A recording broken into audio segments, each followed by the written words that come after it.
This podcast contains potentially adult language, adult themes, definitely drinking, and possibly sexual context. Listener discretion is advised.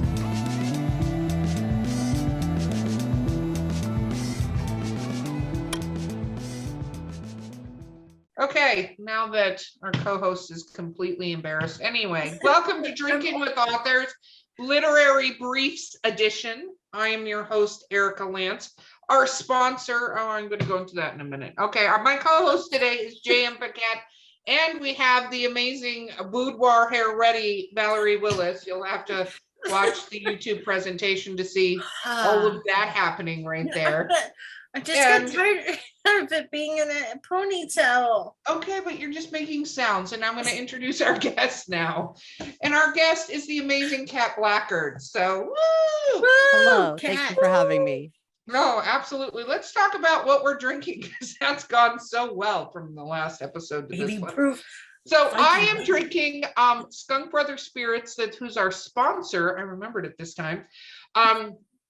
Which is Viking Lightning. And Kat asked me off recording what the proof. This is 80 proof. So basically this is like honey fire in a bottle. And I decided to pour it in this particular thing, which I got a, shut up, Val. I got a cherry limeade. I'm trying to get through this. Don't mess me up. I've never seen you so drunk. I'm sure Jen has, but I have not. That's not true. Jonathan Mayberry, I did like an entire bottle of that mango habanero whiskey. We were both drunk. I was like on a whole bottle by the time. I am not getting through the intro and the sponsor plug. Can you shut up for one moment? Anyway, Skunk Brothers Spirits, DWA 10 coupon code, put it in cherry limeade, trying to move on to the next part of this podcast. Val isn't even drinking. Jen, what are you drinking so that It's we can 'cause- get to the fun stuff? See, Val's normally drunk by now, so she doesn't remember you being drunk. That's what it is. I'm drinking tea in my grammatically, you can't see it, my grammatically I love correct. this, the Timmy. Where are you comma, getting my this tea Timmy. delivered to you from? Remy, my lovely husband, brought me a pot of I didn't tea even 'cause he see saw him. that I drank it. Look, I have a tea cozy because I'm a tea ridiculousness. That looks like very cozy tea. It is. It keeps it warm. So I have I have Earl Grey with lavender. That's what I'm drinking. And I'm drinking Val. a dark and stormy. I'm on the very end of my second one, and it is I could have another, but I'll admit I'm feeling it. Dark and stormy is, of course, a combination of ginger beer, in this case Bundaberg from Australia, fresh lime juice, and Gosling's Black Seal Bermuda Black rum. Is that a cat on your? Is it on your glass? Yeah. Yeah, this is got a little sunshine cat here. Has This a is cat on her representative of glass. my brother and his wife made a set of glasses based on my two cats at the time, Clarion and Teakle, and this is the Teakle glass, and they're both gone now, but they're both very loved still. That is amazing. Val, what are you not drinking right now, though? You do appear just as drunk as me, so I'm just going to throw that out there. I am on cup 5 of coffee today in my Jason Momoa cup. Okay, caffeine has the same effect with you okay, we're moving on because, oh, damn, I don't even know why I let you stay on this episode. Okay, so rapid fire questions, Kat. Are you ready? Oh yes, bring Okay. it on. Okay, what is your favorite book of all time? My favorite book of all time is A Wrinkle in Time by Madeleine L'Engle. Why? Why? Here's why. I first read this book in 5th grade. One of the greatest teachers of my life that I've ever had, Gretchen Fletcher, was like, like normally it's a 6th grade book, but she brought it in 5th grade, and gosh, it's such a powerful experience. It is the ultimate young reader sci-fi. It is extremely complicated. It is a hard science fiction. It dealt with it's a woman writer writing a female character, telling a heartfelt, like extremely like intense mathematical story about oppression and conformity and the human spirit, like like, or really not even the human spirit, something beyond like our attachment to our own species, like just like the power of love fighting against control and conformity. It's really powerful and really beautiful, and these days shares space with its sequel, A Wind in the Door. I tend to read them in tandem, and I read them as often as I can. Very cool. What is your least favorite book of all time? All time is hard to say. I'd say probably the least favorite books I've ever read are things that, you know, have been forgotten, things that I bought in high school that had really cool or sexy covers and ended up being just forgettable. But recently, I tend to not fuck around with things that waste my time. But the last book that I read cover to cover that was a steaming hot turd was Armada by Ernest Cline. Why? Why did you feel that way? Needs to know. Please. I haven't read it yet. Allow I'm me to unpack. curious. So Ready Player One is a book that should not be good, but I actually really enjoyed it. It had many, many cringy moments, but in spite of itself managed to be like not a really trite nostalgia factory, but actually wielded its weaponized 80s media nostalgia to tell an interesting and appropriate story. The scope of its world and universe validated all of its like in-joke references and so forth. However, Armada, the book that Ernest Cline wrote directly following up Ready Player One, is absolutely trite and complete garbage. It is a send up to The Last Starfighter and Ender's Game and a few other things, but mostly those two things. The conceit is that like all the times you're reading the book and thinking like, this is just like that media. It's because that media exists entirely so that we can fight off an alien race that we've known has been coming towards us for a long time. And it just ends up being just really poorly written. And all the times in Ready Player One where you thought, gosh, dude, you narrowly avoided being such a weird Mary Sue like writer, just auto-filleting yourself and your fandoms. But somehow you didn't manage to do it during Ready Player One. You're just doing it in broad daylight for all the world to see in this movie or movie book. It's a book. And it's not great. It's not great. I wanted to give him the benefit of the doubt because like honestly, Ready Player One is something that like he pulled off that should not have worked. And Armada sucks. Have you read Ready Player Two? I have not. However, I've read the excerpt that involves some really cringy trans stuff where his character like outs a trans person, and then in learning that this character that he was interfacing with is trans, it without batting an eye effortlessly goes into describing like, but it's okay that they're trans. I've had sex with lots of people. Having sex with somebody was not part of the discussion until all of a sudden it was. Therefore, equating that in Ernest Cline's mind, someone being trans is parallel to his capacity to want to have sex with them. So fuck you, Ernest Cline, you piece of shit. Anyway, I'll do sensitivity reading on your next book, you asshole. That's how you really feel now. Yeah, Ready Player Two was not nearly as good of a time as Ready Player One. No, I I'll will tell say- you though, that character, I will say this, not justifying anything that he did. I will say that to me, that character proves what a dick they actually are in Ready Player One. Like the movie glorified it, but that character is a dick. He's a jerk. He's a jerk. He's an asshole. He is not very, like zero social skills, can take zero social cues. And it's amplified in Ready Player Two. And hence the only reason I went, okay, because it was actually more realistic how shitty he was. And he didn't try to make him the hero. He's not the hero in Ready Player Two. When you read the book, just for the record, not that anybody should read it or support, but I was actually very thrilled. I like it when writers don't try to make their characters fucking heroes when they're not fucking heroes. Like, yeah, typically I don't like trashing things when I don't like give it the full fair shot. Like having only read the excerpt, but the excerpt alone like really got under my skin. I should also add, I don't think I've ever actually been this drunk in public before, not in like a recorded archived thing. So congratulations. The conceit of your show is working in full force. woo! Josie, did I mention Viking Lightning that I couldn't remember the word sponsor for? Okay, so. So what? Oh my God, you are supposed to have a Give me question a when you. second. The brain just short circuited so hard. What is it like a pet peeve? Like Mark Muncy hates it when they describe it as alabaster skin. Like, is there a pet peeve or a thing that you see writers use that as a reader you're like, oh, this, kind of moment? I'm not sure if I've ever like codified it, like there's plenty of things I roll my eyes at. Is there anything that'll push you out of the story instantly? Let me ask it differently.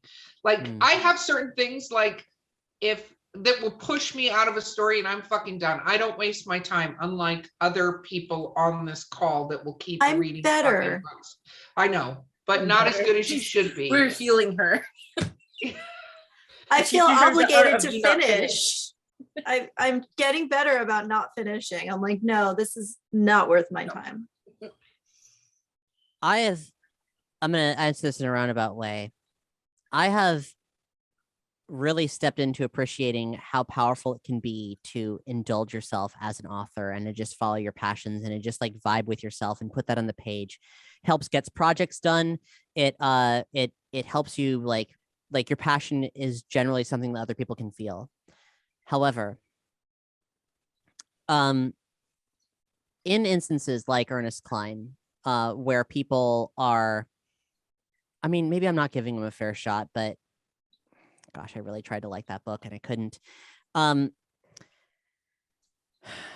instances where people seem to like be writing in a really smug way, like a very smug authorial voice that doesn't have any payoff, that isn't a character, that just kind of feels like, oh, I'm communicating with the writer right now, and they're really like, they think they're very clever and it's not attractive.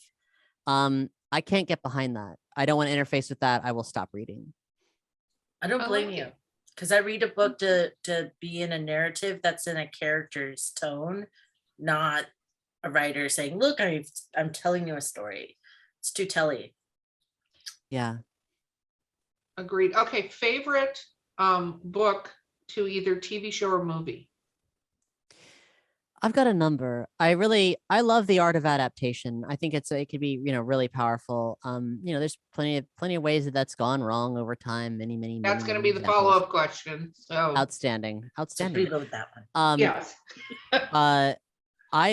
To give an extremely heightened example, I love Charlie Kaufman's adaptation of Susan Orlean's The Orchid Thief, the film adaptation.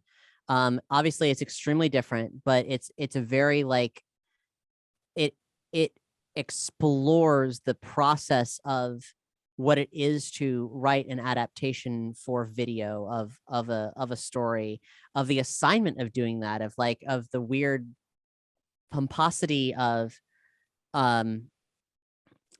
of Hollywood saying like, take this nonfiction story and turn it into a movie somehow, like fictionalize what has been nonfiction, like dip it through another layer. And Charlie Kaufman dipped it through the layer of discussing him writing it, which is usually a huge mistake.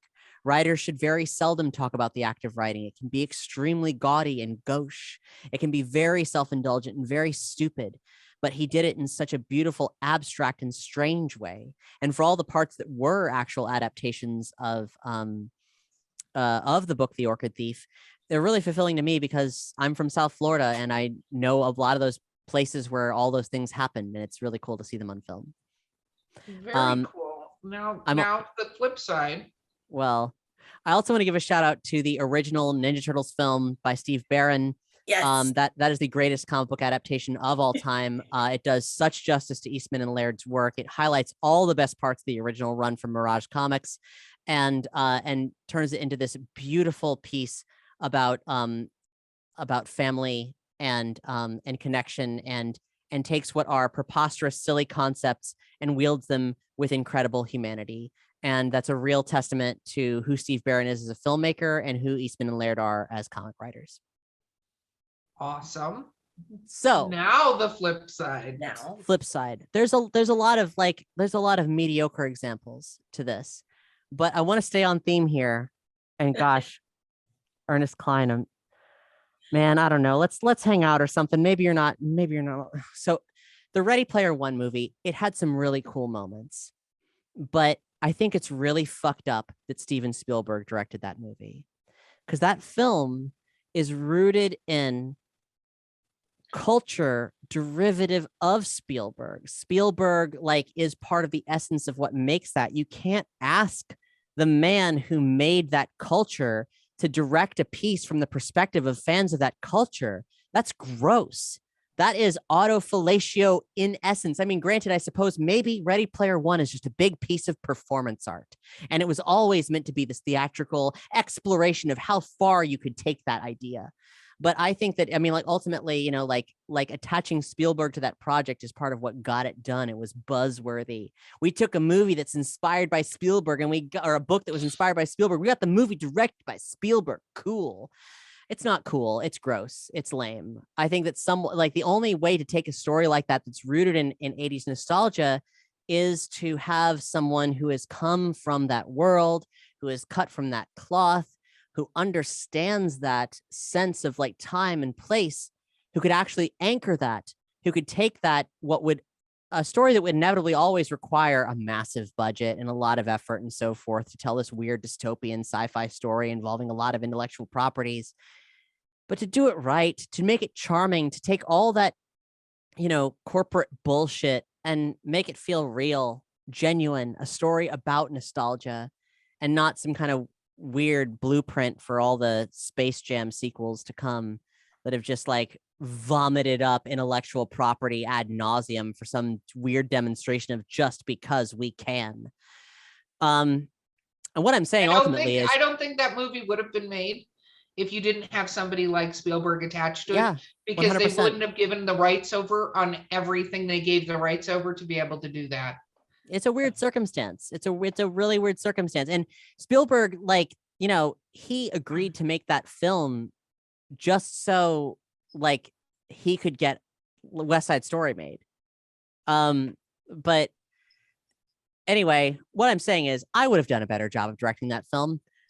Because that's the culture that I come from. I'm wearing a members only jacket presently.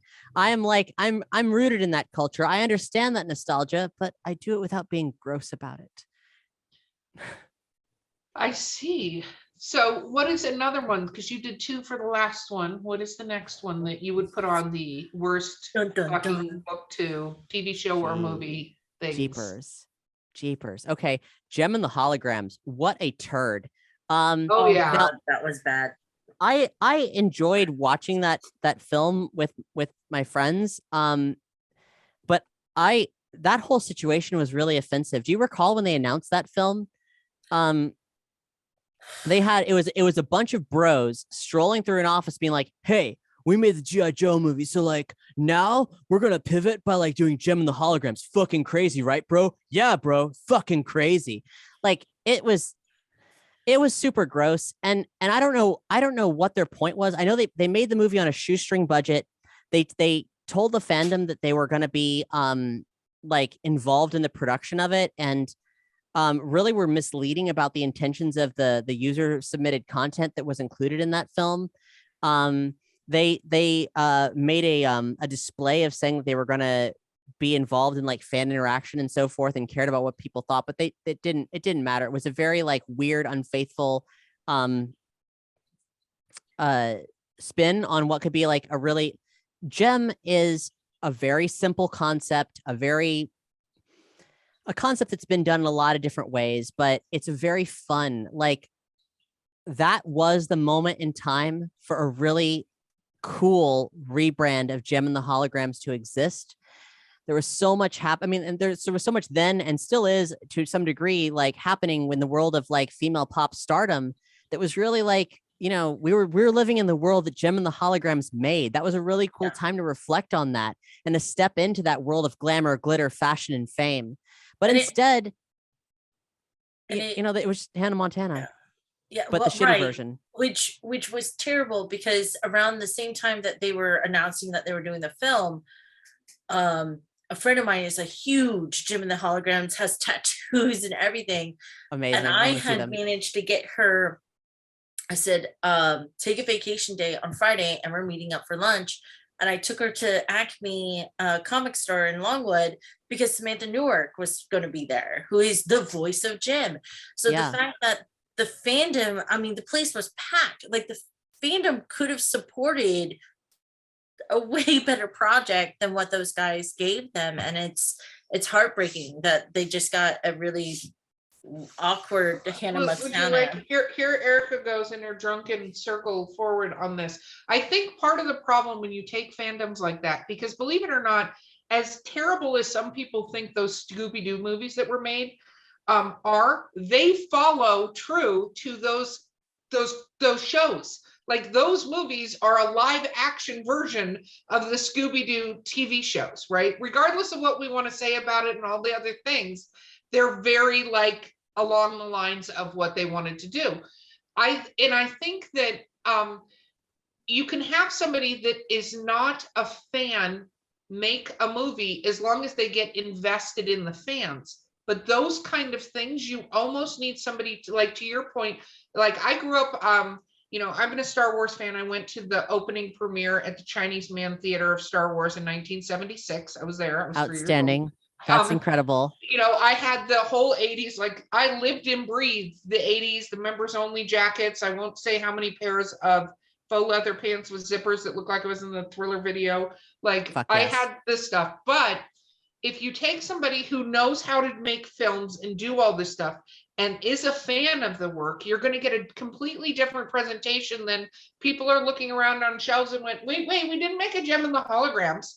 Like that's available. People will think we're doing new content instead of regurgitating the same fucking stories 5 million fucking times, because there is Yeah. original content out there. Weird that I mean, is.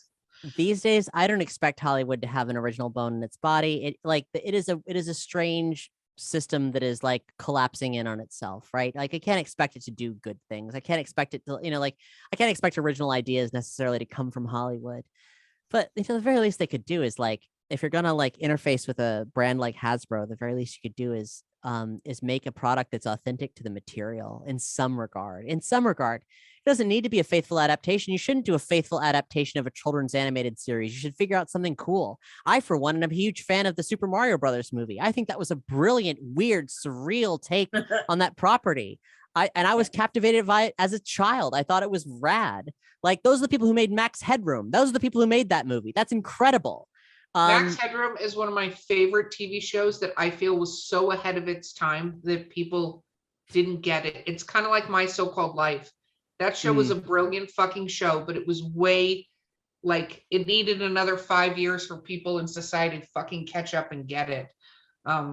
Okay, Jen, you said you had all of these riveting questions. Yeah, Kat. I didn't say riveting. I said I had a lot of questions. Kat, what book are you reading right now? Or books? What are you reading? Hello.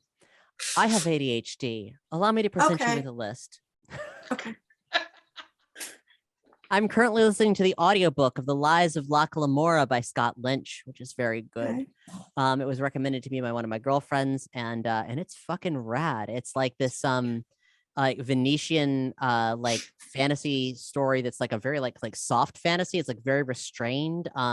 Because it's an alien world, they're able to kind of wield Orientalism without being gross. It's very clever. It's very fun. It's very funny. I'm reading Winter's Tide by Ruth Anna Emrys, which is a really beautiful 1950s era Lovecraftian fiction, like based on the mythos entirely. It's about a immigrant from the Innsmouth raid who, like, during the internment of Japanese Americans during World War II, was paired up with like ended up interfacing with the Japanese family when all of her fish folk people like were dying off, like, and then eventually, like, once they released the Japanese Americans after World War II, these fish folk like got kind of like those that were still alive got integrated back into society, and then she's getting pulled back into this mythos caper, which is really, really fun and beautiful. It's so well written. I'm really loving it. I'm reading Policing Sexuality by Jessica R. Pilley. That's a history book. It's part of my research for the Call of Cthulhu mystery program. It's about the establishment of the Bureau of Investigation, and then later the Federal Bureau of Investigation, based on the implementation of the Mann Act, which was a very loosely worded, still existing law that was intended to police sex trafficking, but was based on unsubstantiated fear of what was called "quote unquote" white slavery, which is just like a fear of like white cis het Christian people, of like people who aren't that. It's really like ugly and horrible, and is going to be the basis for a lot of work that's coming in our 4th series, where 2 of our principal characters are Bureau of Investigation agents. I'm reading Grace for Grace, a collection of short stories by Steve DeJournette. Steve DeJournette is a wonderful film director who made the movie Miracle Mile, one of the greatest and most unique films ever made. It's from, I believe, 1988, and it's extremely haunting and beautiful. This short story collection, however, is brand new. It's really cool to see a new offering of stories by a writer like him. And I'm also, the thing that I read just before bed, because it makes me feel so good, is a piece of fan fiction called This Is How We Grow by Partly Cloudy Skies, with illustrations by Secret Soup. It is a combination of the recent DuckTales show with Stardew Valley in a lesbian romance setting, and it is my jam. I don't believe in guilty pleasures, but if I knew shame because the society wanted me to feel it, I'd be like, ooh, I shouldn't talk about this because it's like too indulgent. But it is very well written. It is super cute. It like ticks all my boxes of cute girls like in cottagecore settings, like being awkward and loving each other, and that is my entire deal. That's awesome. Love it. Okay, Val, I'm going to give you a question. No, you rein it in over there. I have so many. I thought she was going to be a treasure literary beast because she had all the questions saved up from last. Okay, episode. Val doesn't have any. Back to you, Jen. Last show you binged on Netflix. Ooh, Not Netflix. interesting. That last binged show. Okay, so I don't binge shows. I'm not super into that. Like I like to have things in small bursts. What did I consume a whole bunch of at once? I consumed a lot of Great British Bake Off at once for research. That was beautiful. Love that show. That is my relaxing jam. I actually just wrote a script for work based on the Great British Baking Show. Awesome. I'm working on a project that I can't say too much about, but it's like it's a horror erotica, and I was watching the Great British Bake Off for research, so I hope that speaks to like the vibe that it comes from. Oh, that sounds amazing. Recently I didn't binge it per se, but Midnight Diner Tokyo Stories is amazing. And I watched a number of episodes of that in a row, and I guess I'll count that as binging. That counts as I just rewatched. binges. I watched all the binged- Dexters, the new Dexters. Uh-huh. I was actually really, really impressed because the way they ended the last Dexter show was fucking garbage. I heard bad things, yeah. Yeah, no, it was fucking garbage. He goes into a boat into the middle of a hurricane. It was stupid. But this was actually, again, written very, very well, where a lot of people like Dexter as a character. You will not like him at the end of this show. Well, that seems authentic and good. Cool. Yes, I liked it a lot. Okay. I have a good question that C.R. Rice tends to ask on the show, and I think it's kind of brilliant. If you could be any fictional character, who would you be? But you have to be their story. Meaning you can't just be this cool character that's taken out and you're in the real world. You are doing the story that they have. I'm stuck in a line. I'm living their life. That existence is mine. Am I aware of it? Yes. Oh, that's creepy. I just went meta on that. Nobody's asked me that question, but I decided like you're aware past of it. life. Like who do you want your? I'm watching all these Korean melodramas right now about past lives. Yeah, I know. Was it Bankazal or whatever? The Bulgasol is on Netflix. So good. Just saying. Okay, stop with your Korean dramas. Let her answer the question. Shut up. Well, no, they're doing me a great favor. They're helping me stall. This is We're good at that. We're good at stalling. it's a very challenging question. I don't tend to internalize characters that way. And there are characters that I like, there are characters that I love, there are characters I partially identify with, but in terms of like being trapped in their path, obviously I'm going to choose somebody who has a good outcome. I think that's a wise move.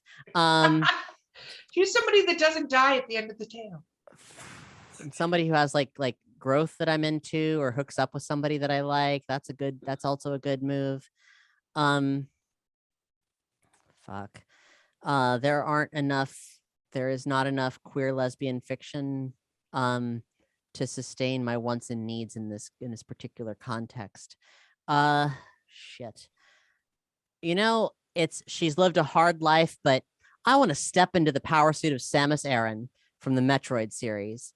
I want to be raised by Chozos to be the most baddest bitch bounty hunter in the entire galaxy. I want to go through the trauma of like living through a space explosion and having Metroid DNA like grafted into me, so like I'm not fundamentally human anymore and can like absorb the X parasite and stuff like that. Like I'm gonna go all in, but you know what? I'm gonna save the universe time and time again, and inexplicably lose my power-ups and then regain my power-ups.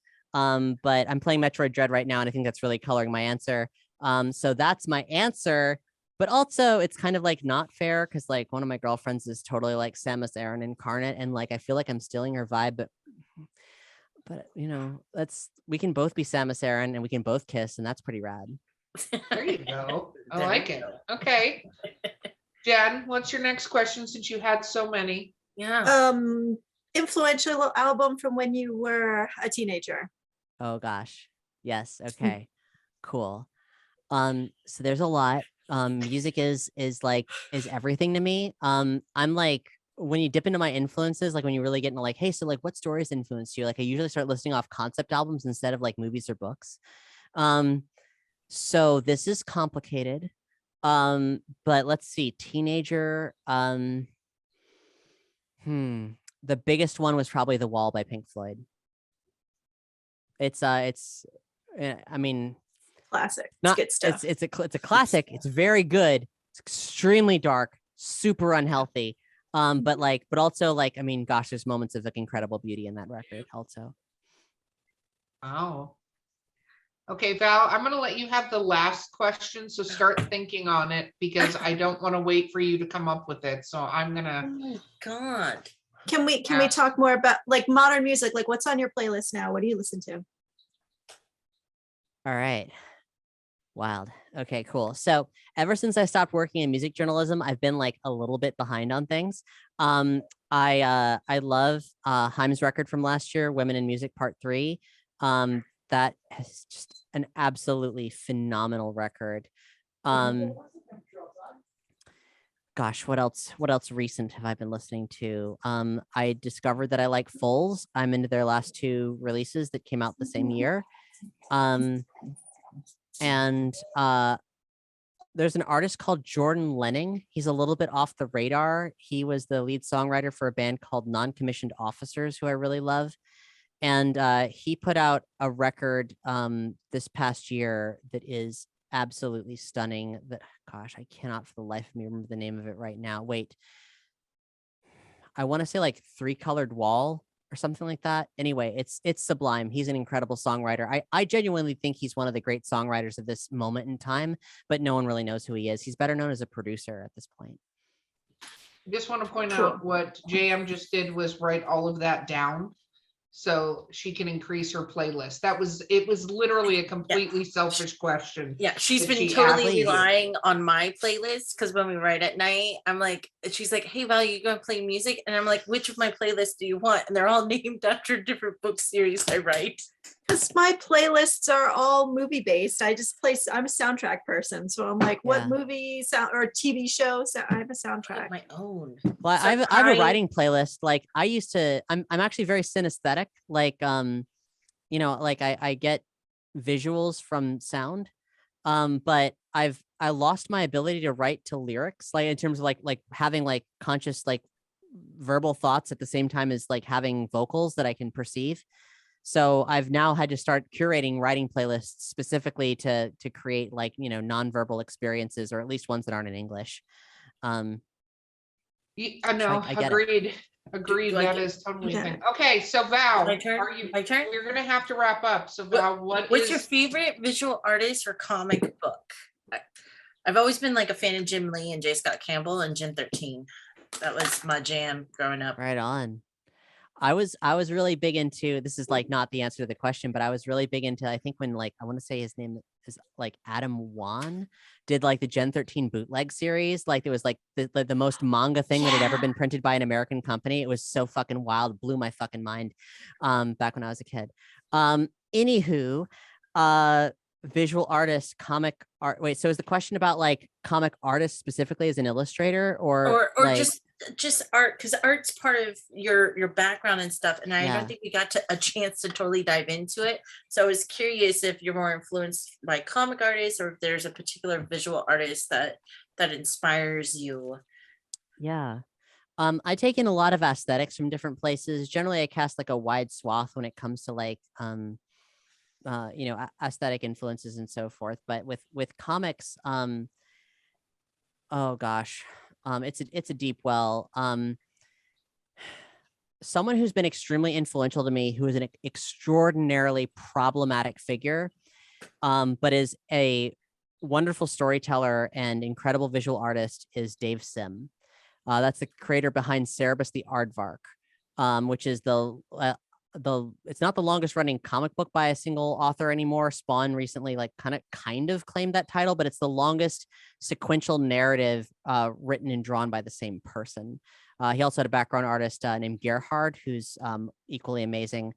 This story started as a parody of Conan the Barbarian starring an aardvark and turned into an incredible like literary analysis parody piece that spanned all kinds of like genres and moments in time, and like artist communicating with his creation, self-reflection, and it's beautiful and fascinating. And unfortunately, Dave Sim like is an increasingly problematic individual, and to a degree that like I really struggle with. And won't really get into. He loves to harp on how people think that about him, but the fact of the matter is like it's not his feelings on like race, gender, and sexuality are really fucked up. But damn if he didn't make an incredible piece of art that I really intensely celebrate. And I'm grateful that he's a Canadian, because thus so far it seems to me that he's, for all of his like really regressive opinions that he expresses and everything, like he's been polite enough to sort of like, keep it in his own lane and share his opinions, but not like, he doesn't appear to be an Orson Scott Card, like Orson Scott Card who sat on like a board of people trying to make sure equal marriage didn't happen, like that motherfucker. Like Dave Sim isn't that motherfucker. So at least there's that. At least there's that. The final line of the episode here. No, just kidding. So, Kat, shameless self-promotion time. Tell people where to find you, and not in a creepy show up your house kind of way. I sure hope not. Thanks for asking, Erica. You can search CatBlackard. That's cat with a C, like meow.